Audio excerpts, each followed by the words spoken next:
senhores, queridas irmãs, queridos irmãos espíritas, caras amigas, caros amigos, que nos acompanham pela Web TV Mansão do Caminho, nossos votos de muita paz. Desejamos avisar aos presentes que no sábado estaremos fazendo o estudo de separação para as atividades dos que aplicam passes, das sessões mediúnicas e dos atendimentos fraternos. Para facilitar, nós estivemos pensando em fazer esse encontro às 18 horas, porque terminado já estaríamos no horário da nossa reunião habitual. Não teríamos assim necessidade de vir pela manhã e de retornar à noite. Então, aqueles que estão inscritos, que participaram ou que desejem, por favor, poderão vir de hoje a 8 às 18 horas para começarmos a classificação das nossas atividades mais íntimas, que são as atividades do espiritismo prático. Até então, estamos vivendo o estudo teórico e iremos passar lentamente à prática da doutrina espírita.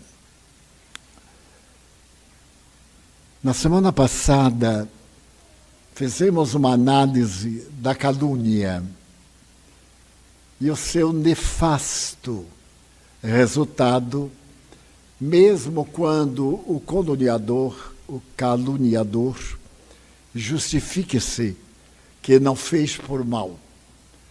O feito de levantar suspeitas, lições desintegrantes da dignidade alheia, constitui um crime moral previsto mesmo pelas leis e códigos de todas as nações. Mas se tratando de algo transcendental, a gravidade é muito maior. Desde os primeiros códigos, o código de Hammurabi, por exemplo, que foi o rei babilônio, que aproximadamente 2000 anos antes de Jesus, reuniu as leis que vigiam nos povos e fez esse catálogo notável que inscreveu em uma pedra.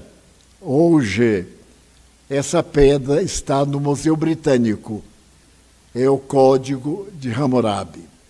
Tem 613 propostas para a dignidade humana. Mais tarde, teremos a ocasião de receber o Decálogo como sendo lei universal, qual era a lei de Hammurabi. E à medida que o progresso intelecto-moral do homem primitivo favoreceu-lhe a lucidez, o pensamento, para manter a ordem e o progresso, foram sendo estabelecidos em diferentes lugares os códigos próprios à manifestação cultural de cada um deles. Podemos, no entanto, destacar 2 tipos de códigos dessa natureza. Aquele que é chamado inspirado, que seria de natureza religiosa, como o Decálogo, a lei de Talião, e as leis que vigem ainda hoje em muitas nações, qual seja a doutrina maometana. O cristianismo, a partir do século IV até o século XVI, porque se desenvolveu muito no Ocidente, se transformou numa lei de natureza divina, porque inspirada nas lições de Jesus, foi, no entanto, adulterado seu ensinamento e transformadas muitas daquelas lições em códigos apresentados pelos teólogos. A primeira incursão dessa natureza é com o apóstolo Paulo. Os grandes estudiosos do cristianismo estabelecem que nós, os cristãos modernos, somos mais paulinos do que cristãos.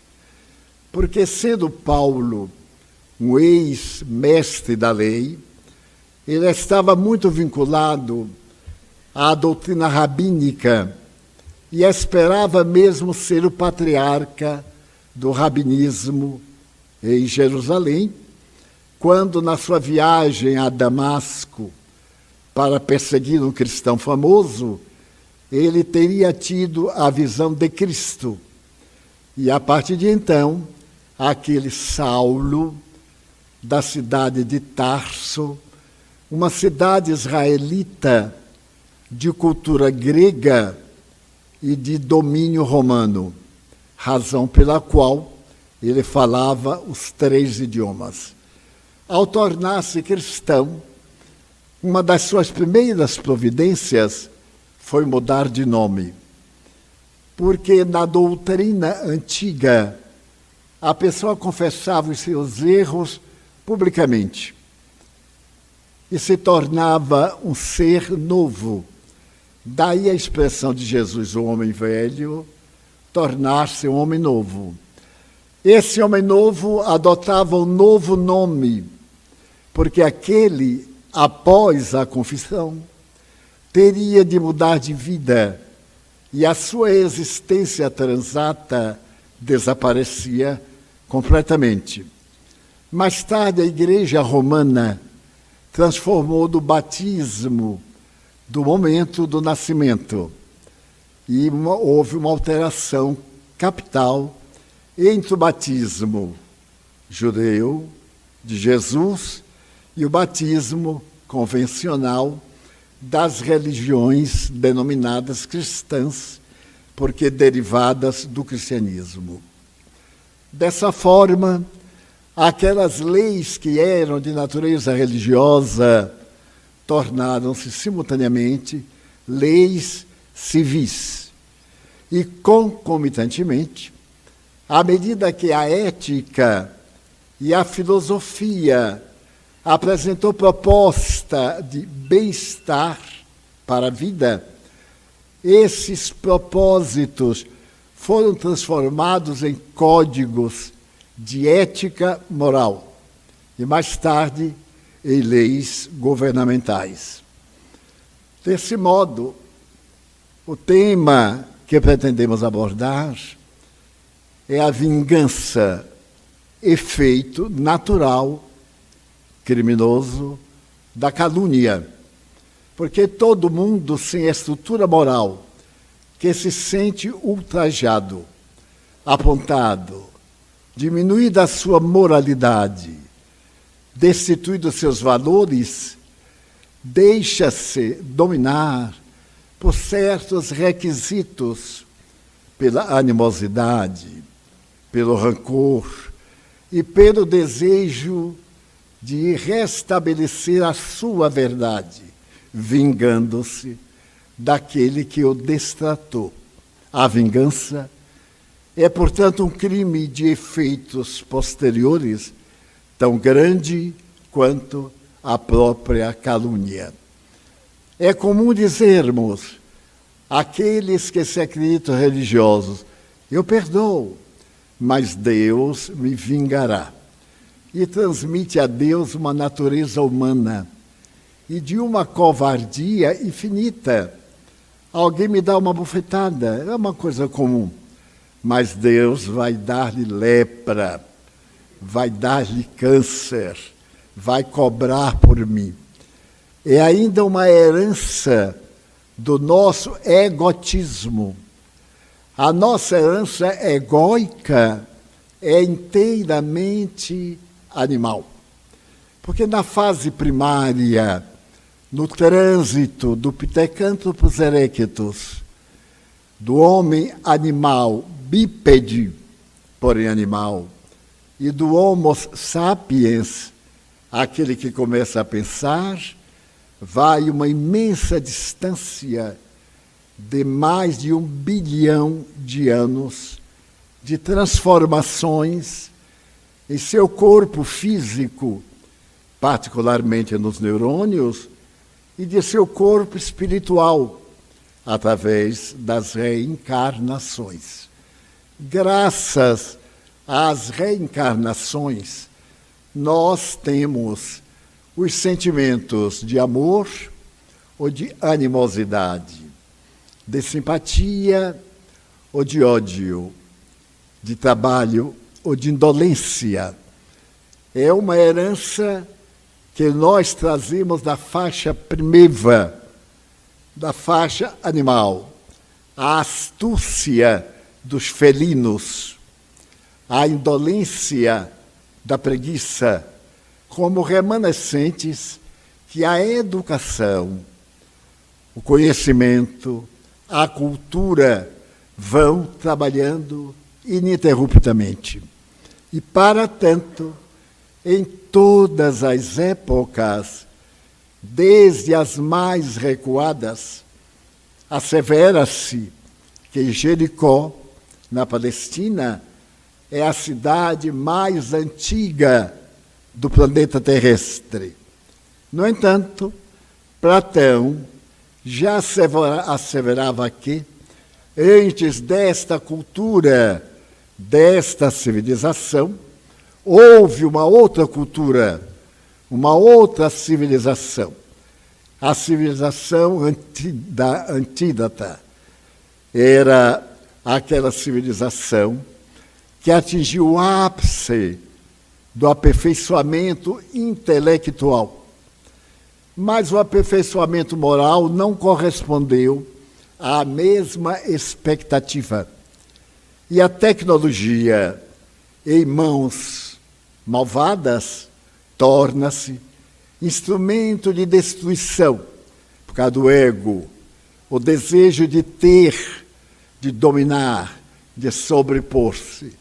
Nós estamos seguindo mesmo aqueles passos das tradições antigas da Atlântida, cuja prova geográfica são os Açores, as ilhas no oceano que pertencem hoje à Espanha, que seriam os picos do grande planalto que afundou depois do que seria, talvez, uma explosão nuclear, quando a Terra mudou o seu movimento. Desapareceu aquele movimento perpendicular para a inclinada de 23 graus que permite o dia, a noite, as estações do ano.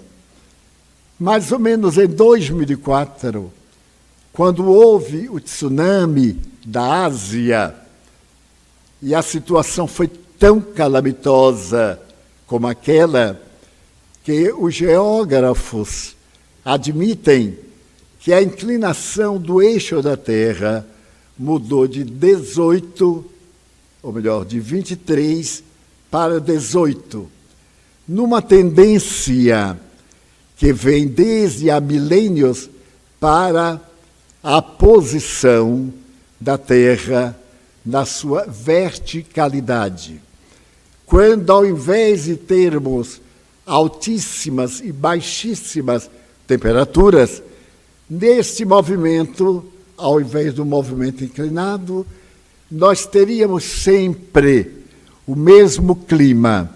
E a isto chamam o Shangri-La, que foi feita uma película cinematográfica. Seria o paraíso terrestre, seria a humanidade que não teria morte.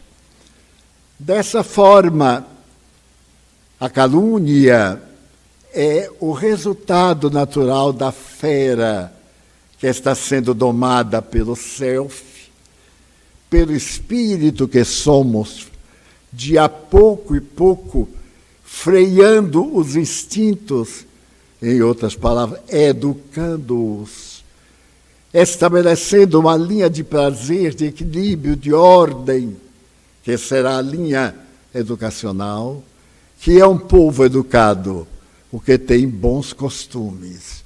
O que é educar? Criar hábitos considerados socialmente saudáveis. O que é o bem? Perguntou Allan Kardec. E os espíritos disseram, é tudo de acordo com as leis de Deus. E o mal é tudo aquilo que se lhe opõe. Está, então, bem dividido, o bem e o mal, o amor, o ódio, a felicidade, a desgraça. Mas, como meio termo, a possibilidade de chegar à plenitude. É Lúcifer, o anjo caído, aquele símbolo de um ser que se acreditou tão perfeito que teria lutado contra Deus para lhe tomar o lugar. É uma lenda, evidentemente. E assim sendo, ele não era perfeito. Se ele lutava para ocupar um outro lugar, destacar-se, predominava nele o egoísmo, ou o egotismo. E é essa a grande luta da evolução da sociedade. Nós vimos que desde priscas eras, o ser humano é belicoso, é guerreiro, é intrépido, como dissemos aqui inúmeras vezes, é portador do medo, é portador dos instintos básicos, nutrição, repouso, reprodução, e ao mesmo tempo é sonhador. A imaginação faculta-lhe identificar a beleza e buscá-la. Numa obra de Dostoiévski, o grande escritor russo, preso na Sibéria por Stalin, o assassino de 60 milhões de pessoas, como diz a imprensa, Dostoiévski escreveu uma obra que é um paralelismo com a sociedade do seu tempo, O Idiota. E essa obra apresenta pessoas religiosas e um príncipe é profundamente ortodoxo, é cristão, é católico russo. E na grande discussão, se a terra se acabaria e se o mal venceria o bem, esse príncipe apresenta uma frase que eu considero modelar para nosso entendimento. Depois de fazer um grande discurso, ele termina dizendo: a beleza salvará o mundo. Porque todos nós, desde o grotesco ao belo, ao sensível, ao poeta, ao romântico, ao mal, todos temos uma inclinação pela beleza.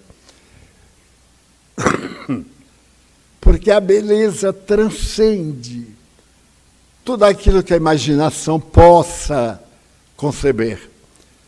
E nós vimos muitas vezes nas redes sociais espetáculos inimagináveis de beleza entre micro-organismos, entre células, entre galáxias, entre a destruição, como escreveu Emmanuel no seu belo livro Há 2000 anos, que subia do grande Vesúvio uma fumaça negra e tóxica, que de repente se transformou num incêndio que destruiria toda a região da Campana, em cuja área ainda hoje está uma das grandes cidades italianas e as belas cidades que sobem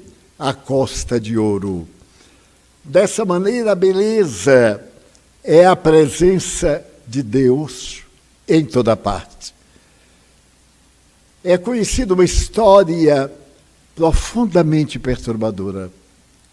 Adolf Hitler, que desejava extinguir os judeus no mundo, começou na Polônia, depois nos países conquistados, depois o antissemitismo percorreu o mundo e até hoje há os bolsões de perseguição antissemita. Ele amava uma criança, porque Hitler não é alemão. Ele vem da linda Cordilheira do Tirol. Ele é tirolês de nascimento.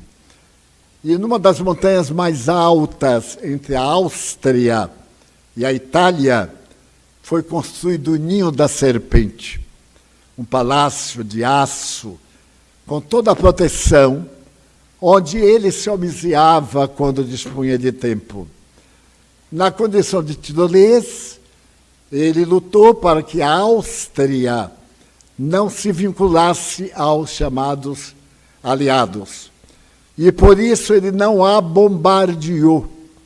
Somente um pouco de Viena, que era de expressão militar.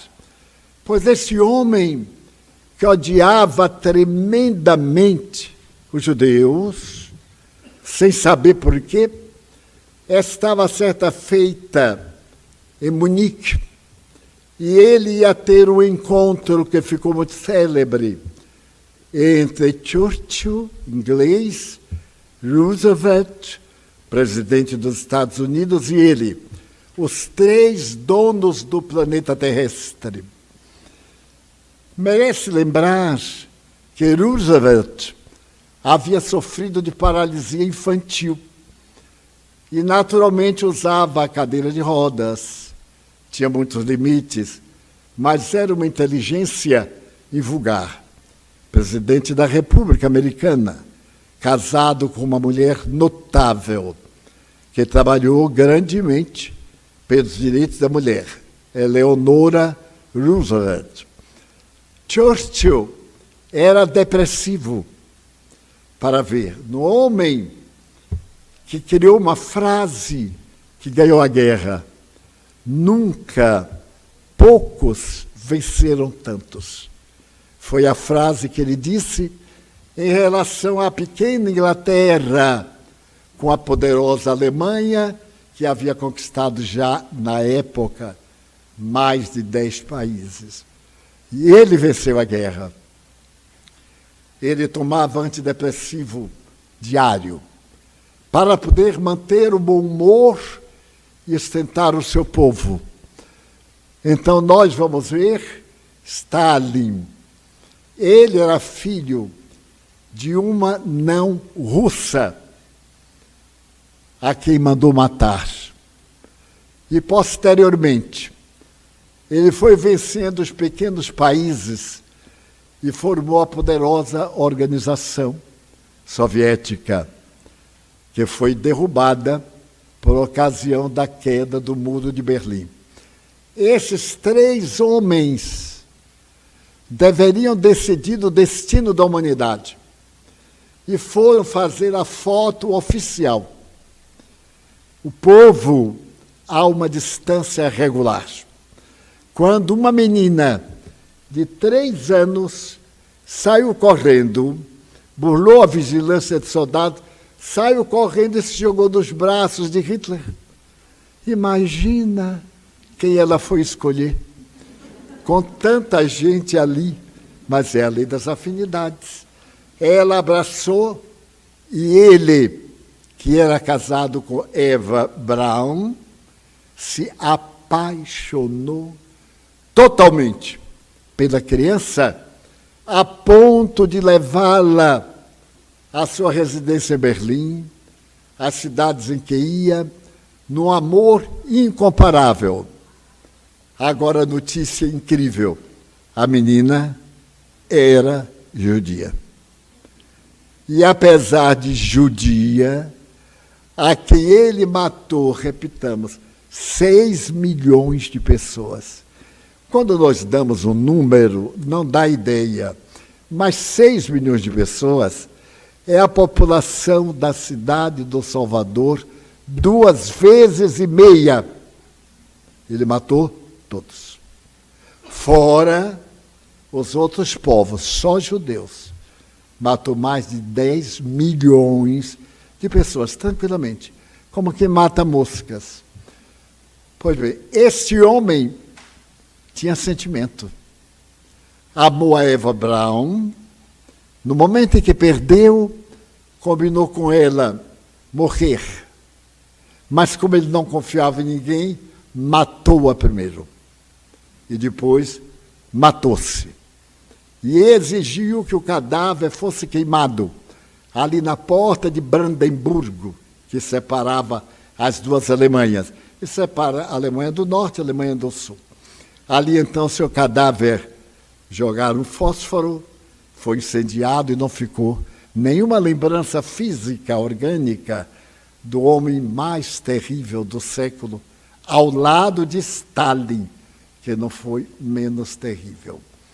Mas essa digressão, muito rápida, para poder mostrar que dentro de nós escreveu um lindo poeta, Oscar Wilde, um dos melhores romancistas ingleses do século XIX, um dos maiores teatrólogos da Inglaterra, que era homossexual e foi condenado a 2 anos de prisão em Reading, a uma prisão tremenda, quebrando pedra.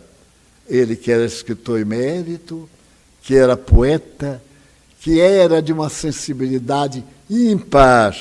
Hoje, com a mudança dos costumes, a velha Inglaterra tem na Casa Real, segundo a imprensa, indivíduos com máculas muito maiores, ou com dramas, ou com diferenças muito maiores, incluindo um dos filhos da rainha Elizabeth, o exemplo de dignidade, de postura, de honradez histórica.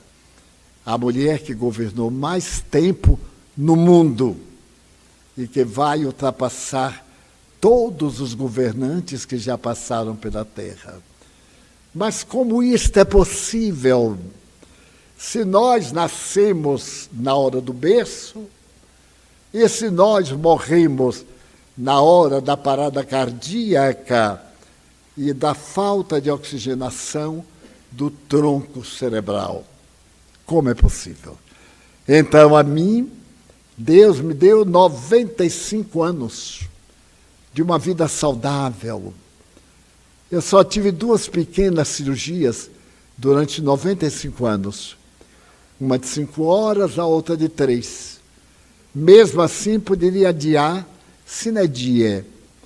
E o indivíduo que nasce deformado, que tem os órgãos obliterados pela sífilis, por uma hereditariedade dantesca, que culpa eu teria se meu pai fosse portador de 3 ou 4 cruzes de sífilis e eu nascesse cego, surdo, degenerado?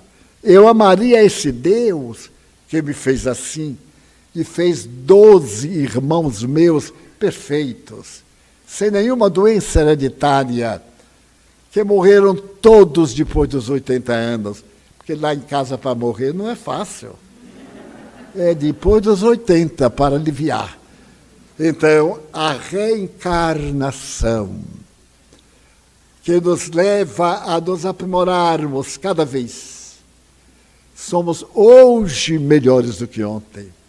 E ouço pessoas que dizem assim, mas será que eu fui tão ruim assim? Eu não animo não, eu digo, não, meu bem, foi muito pior. Você está melhorando. E outros que dizem, eu não pedi para nascer. Pediu, meu bem, chorando, porque esse é o único meio de evoluir, é o único meio de eternizar o amor. Será que o amor é uma premissa para um berço e um túmulo? Que pergunte a alguém que é casado há 70 anos, casado, junto, amigado, hoje está na moda qualquer coisa, que a qualquer coisa está ali, setentão, amigo, ainda descobrindo o céu cor-de-rosa e boninas azuis, que ainda sabe dizer com a voz lenta um velho poema: meu coração palpita e eu sinto por este caminho, porque a minha vida vale menos do que um arminho. Que poesia horrorosa. Mas a gente faz sem dúvida, porque quando a gente está com a cabeça virada, como dizia minha mãe, tudo vira. Então o amor é eterno, retifico, é imortal, porque eterno só Deus. Deus não teve princípio, não tem fim, eternidade. Mas eu nasci, não morrerei nunca. Imortalidade. Ainda hoje eu estava pensando sobre como enfocar o que trago na alma. E o Espírito, muito amigo, me disse: não dê uma mensagem deprimente. Fale da excelência do amor. A pessoa, quando ama, jamais deseja a desdita do outro. E para a sugestão de quem ama o amor, eu indicaria um livro chamado Há 2000 anos. A história do Espírito Emmanuel, através do médium Chico Xavier. Eu já li o livro 6 vezes. E antes de vir para cá, eu li as 2 últimas páginas, para poder me repletar do sentimento de amor, de ternura, e superar qualquer laivo de vingança. Como é bom a gente se vingar de alguém, mas como é horrível depois que vingou. Porque depois que vinga, acabou o motivo da existência. Fulano de tal tomou a minha esposa, ela me traiu, fui roubado. E eu digo, ele há de morrer embaixo das rodas de um trator. E então o trator cai de um caminhão em cima dele, ele morre. Eu digo, estou vingado. E agora? O que é que eu faço da minha vida?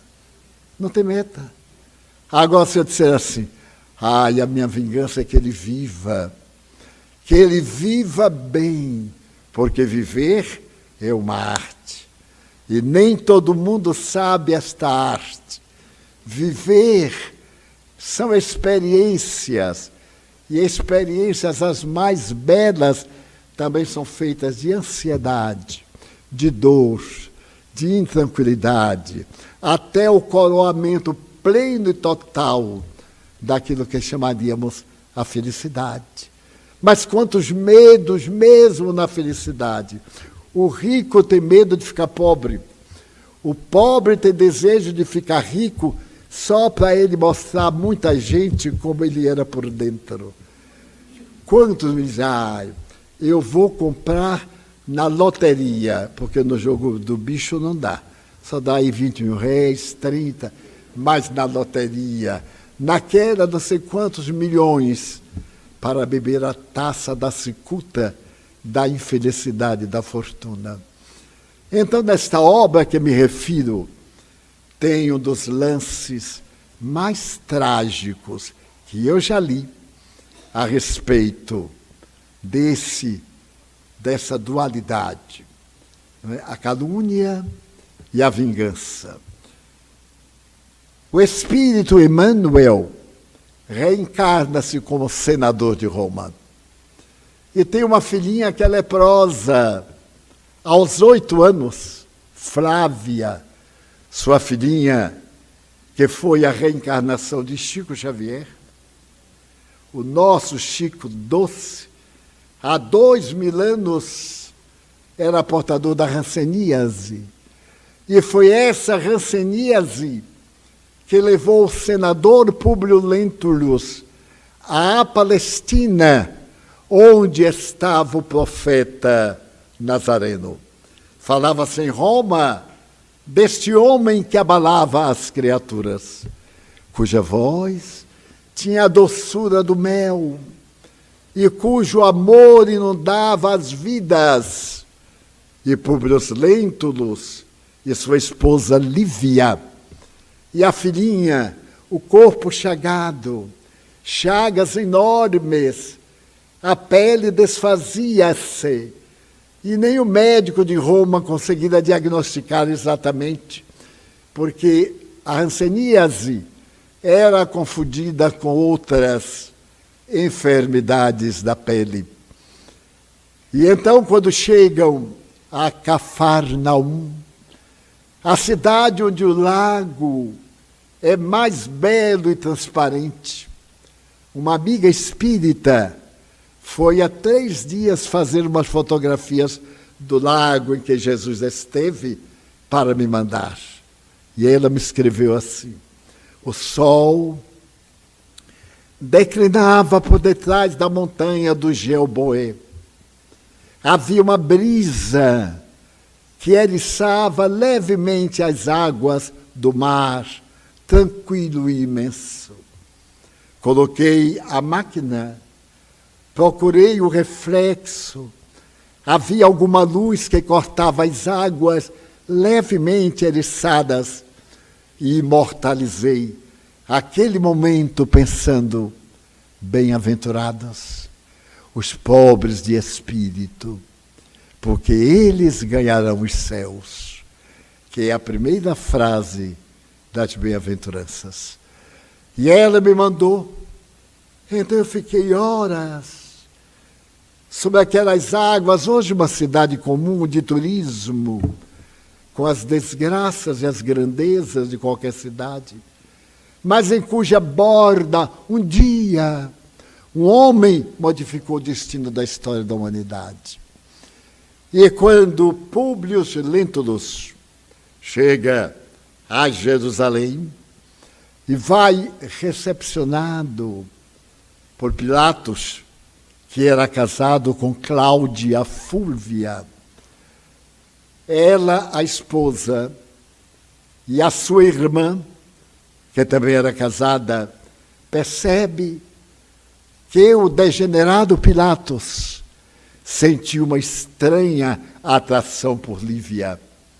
A beleza da patrícia romana, a indumentária delicada, a cabeleira bem trabalhada e adornada de joias, a sua educação de patrícia, que era a classe mais elevada, aquele homem vulgar, acostumado às experiências sexuais de mais baixa tonalidade, vê-a e apaixona-se.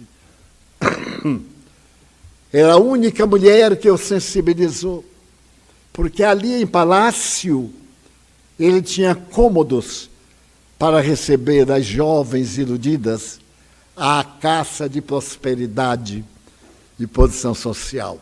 E então, aquela cunhada, que também amava o depravado Pilatos, porque há um cerco de degenerescência, chamou Públio Lentulus e disse-lhe: cuidado, Jerusalém é um covil de salteadores. Jerusalém é uma das cidades mais corrompidas do mundo depois de Roma. Há que se mata com a naturalidade com que se muda de penteado. Cuidado com uma mulher tão bela como a sua. Os olhos de Pilatos estão sobre ela. E ele, que era apaixonado e temperamental, ouve a insinuação e lhe pergunta: e o que quer você dizer com isto? Bem, que Pilatos não apenas olhou para ela, mas ela correspondeu ao olhar. E a partir daí, ela implica com Lívia e derrama a acusação de que ela havia traído o tálamo conjugal. Todo o livro é a experiência da corte de Roma com Pilatos, com a corte de Jerusalém, quando Jesus aparece. Ele automaticamente não falou mais com a mulher. O orgulho. Que ser cruel é o orgulho, filho dileto do egoísmo. Como é que ela pôde trair um senador de Roma que desfrutava de todos os bens dados por Júpiter, o pai da pátria? E durante 25 anos viveram na mesma casa, sem ele jamais lhe pronunciar o nome. E ela viveu com uma dignidade inconcebível, até o momento que ela soube que Jesus estava em Cafarnaum e pediu à sua ama, uma judia de nome Ana, para que fosse interceder junto a ele pela saúde da filha. E Ana se mistura à multidão e fala com ele. Ele responde que Lívia estava abençoada pela conduta irrepreensível que teria e que nunca temesse as misérias da terra. Flávia ficaria boa. Naquele momento, no palácio, em Cafarnaum, as manchas azuladas e roxas, as feridas pareciam mover-se e cicatrizar diante dos olhos. E ela chama o marido e diz: veja o que o mestre fez. E ele, cínico e séptico, lhe diz: mestre, ela tem tomado tanto remédio. Os melhores médicos da Grécia e de Roma cuidam-na. É o efeito graças ao clima. Mas fica a dúvida. E no dia seguinte, ele vai até a praça onde Jesus deveria estar. Mas a barca de Simão, que trazia de Tiberíades, uma cidade, a Cafarnaum, outra cidade, 8 quilômetros próxima, atrasou. E a multidão se espalhou. E ele então ficou em pé e teve uma visão psíquica de Cristo, aparecendo-lhe e dizendo: senador, aproveita hoje, agora, ou então, só daqui a alguns séculos. Tua mulher é nobre, tua filhinha está sarada. Eu venho para que se tenha vida. Tu tens orgulho do império, mas o império é amontoado de pedra que os ventos do tempo irão derrubar, não deixando pedra sobre pedra. As glórias terrestres passam, os vendavais da demolição arrastam, o poder muda de mão, a beleza emburrece, a idade pesa. A pessoa feliz de hoje é a desventurada de amanhã. O desgraçado de agora é o governante do futuro. Aproveita, senador.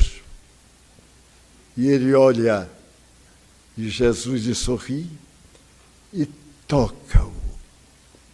Ele experimenta uma emoção, uma sensação ímpar naquele toque. E Jesus desaparece na névoa que ele havia visto. Esse contato dá-lhe 40 anos de resistência a todos os males da vida. As intrigas contra Lívia são tremendas. Mas quando ele estava chegando perto de Jerusalém, com a sua caravana, uma pedra voa no ar, bate no rosto de Lívia.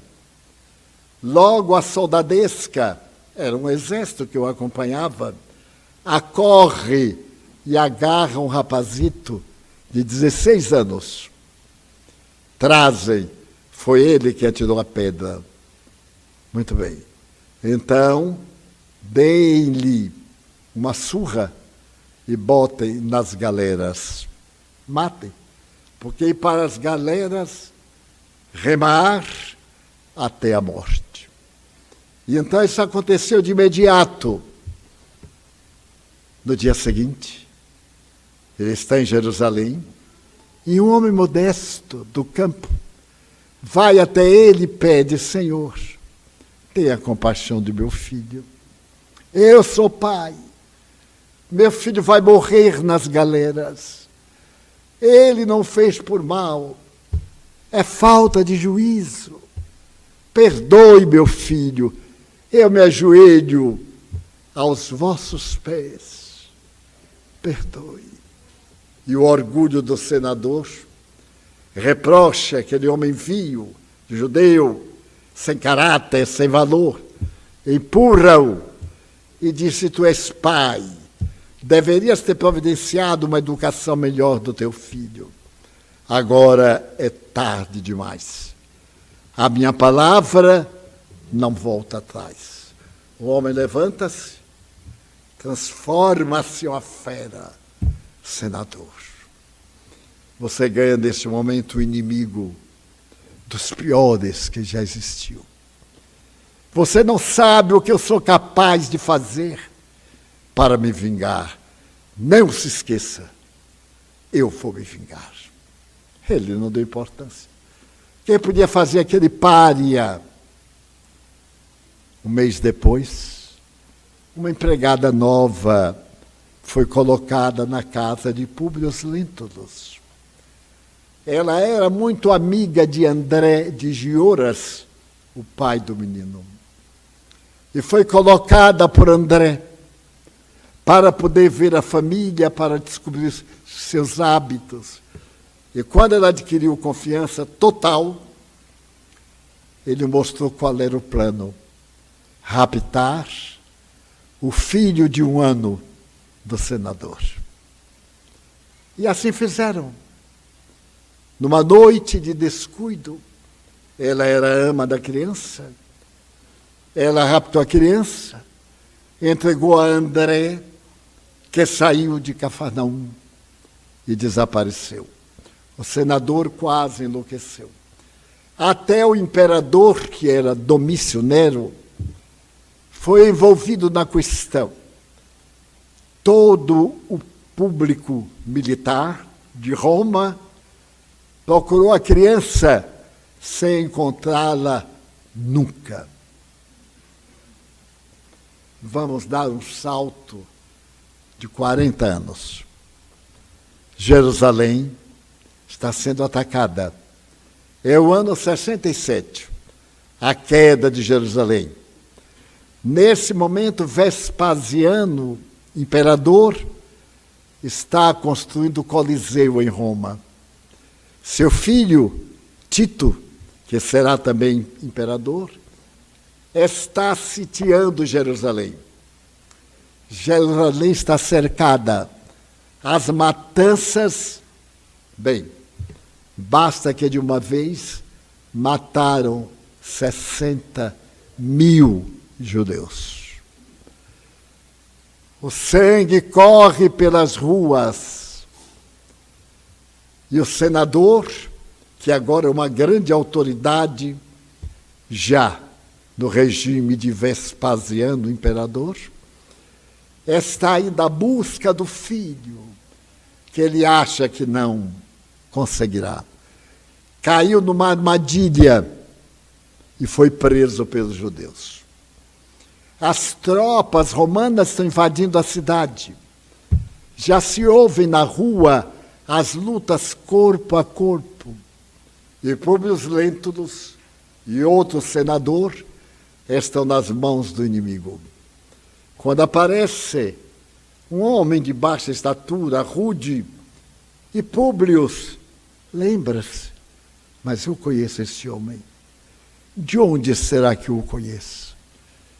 Então aquele homem fala horrores e pergunta: lembras de mim? Eu sou André de Juras, que te pediu de joelhos pelo meu filho. Chegou a hora da minha vingança. A este senador, morte imediata. Arranquem-lhe o coração. O soldado com a espada arranca o coração. Mas a ele eu decreto a vida. Tragam o instrumento. Era um ferro em brasa. A labareda estava no metal aceso. Ele aí chama o nome romano. E veio um rapaz de 38, 40 anos. O porte romano, o pescoço típico. A maneira, então, Públio Lentulus, olha, que saudade do meu filho. Se meu filho fosse vivo, estaria assim. E então André de Jura dá-lhe o ferro incandescido e diz: cega-o. Ele vai perder o melhor dom da vida, vai viver até morrer cego. Dá-lhe. O rapaz pega e olha, e há nesse olhar algo estranho do senador para o rapaz, do rapaz para o senador. E ele diz a André: tu me criaste como um monstro, me colocaste a trabalhar o chão duro. Se vocês romanos podem ter escravos judeus, os judeus podemos ter escravos romanos. Eu fiz de ti um monstro para, neste momento, tu cegar teu pai. Vê pela última vez. É teu filho. Cega-o, ou a chibata te obrigará. E ele vai, e o pai tem os olhos vazados pelas chamas. Entra no mundo da treva. Nesse momento a soldadesca arrebenta a sala, mas ele já estava cego. A vingança. Na luta, André foi apunhalado. Resolve-se a paz. Cai Jerusalém, no ano 70, 3 anos depois. E somente se libertou em 1947.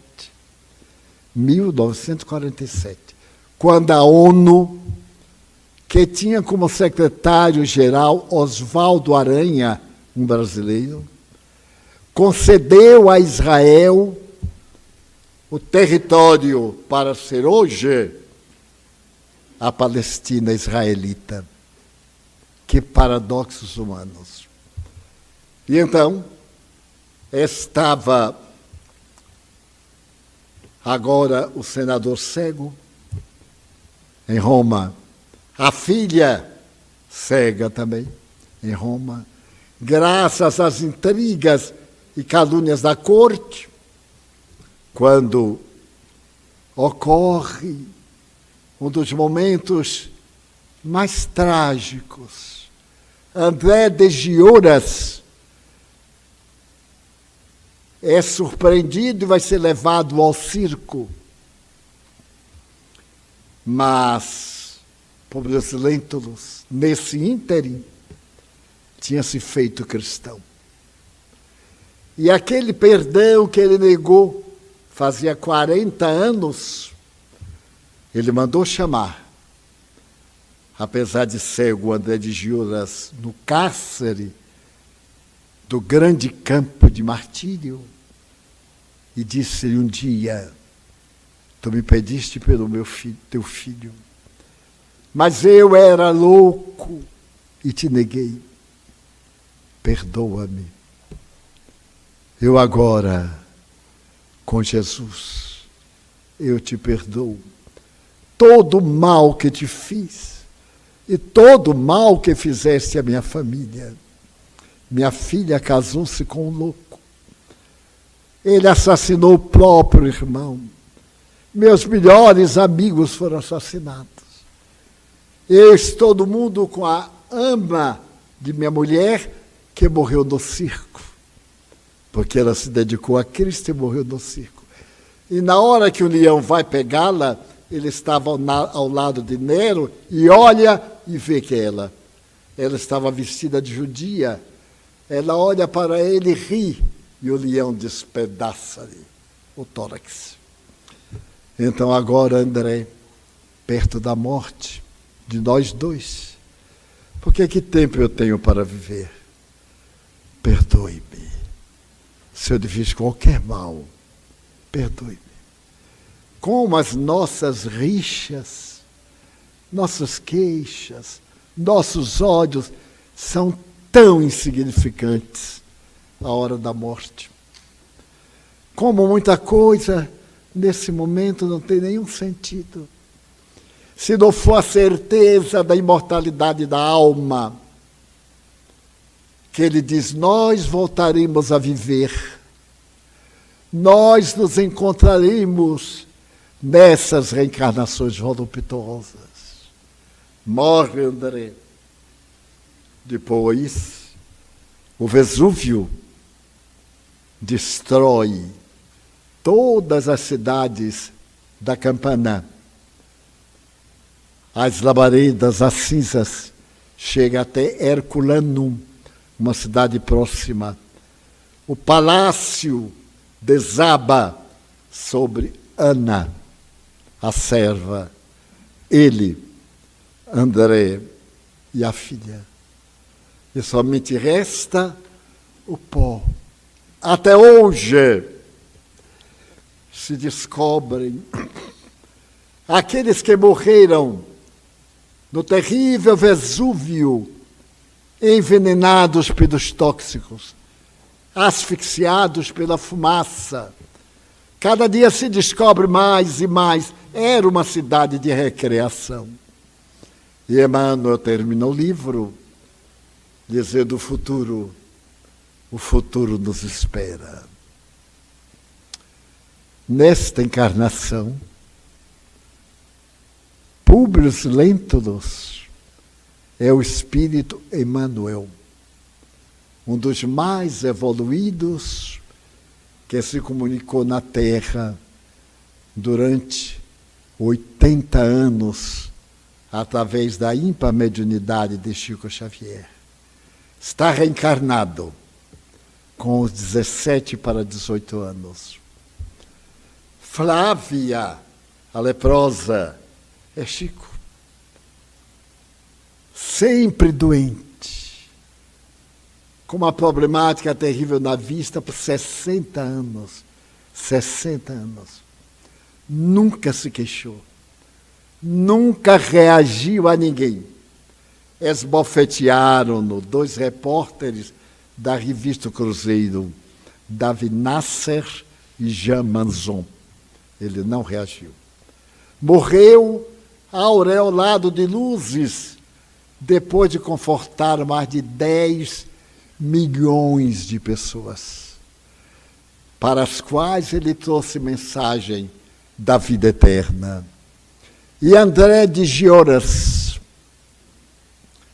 foi o seu patrão, foi o doutor Rômulo, do Ministério da Agricultura, com quem ele trabalhou 35 anos.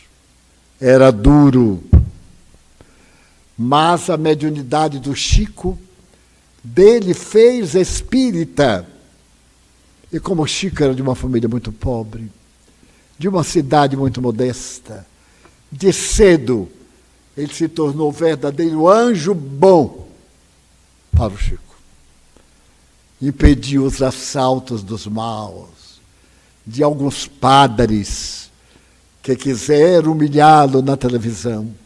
Alguém aqui deve lembrar, nos últimos 10 anos, de um padre que vinha como Mr. X e abandonou porque a própria Globo botou para fora. Um outro que perseguiu-nos. Há um outro que na ditadura getulista, a primeira coisa que fez foi mandar fechar os centros espíritas todos, porque eram núcleos de feiticeiros, de negros, de gente de má vida. Foram fechados. E um homem farmacêutico, Dr. Vantuil de Freitas, pediu uma entrevista a Getúlio Vargas, no Palácio do Catete, no Rio, e foi falar com ele do absurdo. Que liberdade é esta, presidente? Nós temos religião. Ele disse, mas a religião do Estado é a católica. Sim, não tenho dúvida. É a do Estado, mas não é a nossa. Nós somos espíritas.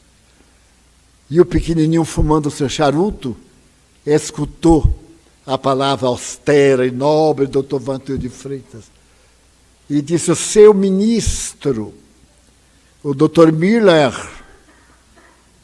baixou um decreto que se os centros fossem abertos, seriam todos presos. E ele teria perguntado, quem?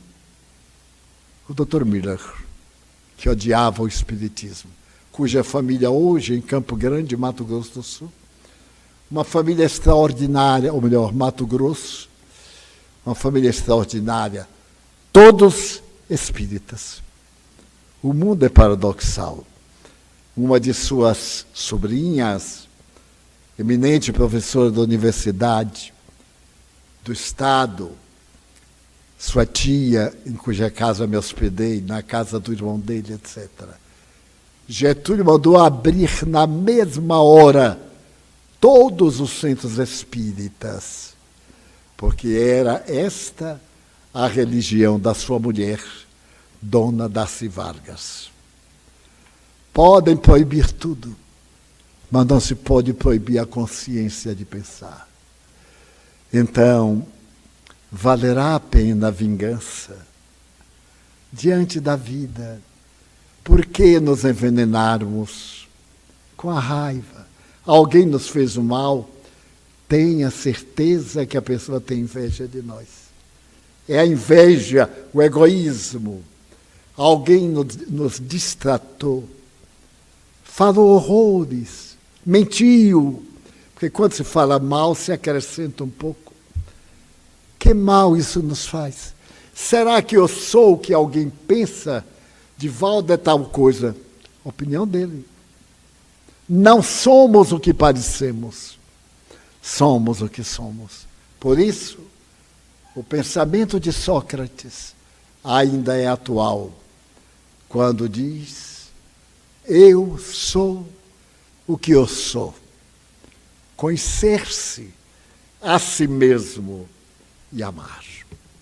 Se for possível, que essas palavras encontrem ressonância em uma pessoa, que perdoe a alguém que ele prejudicou muito.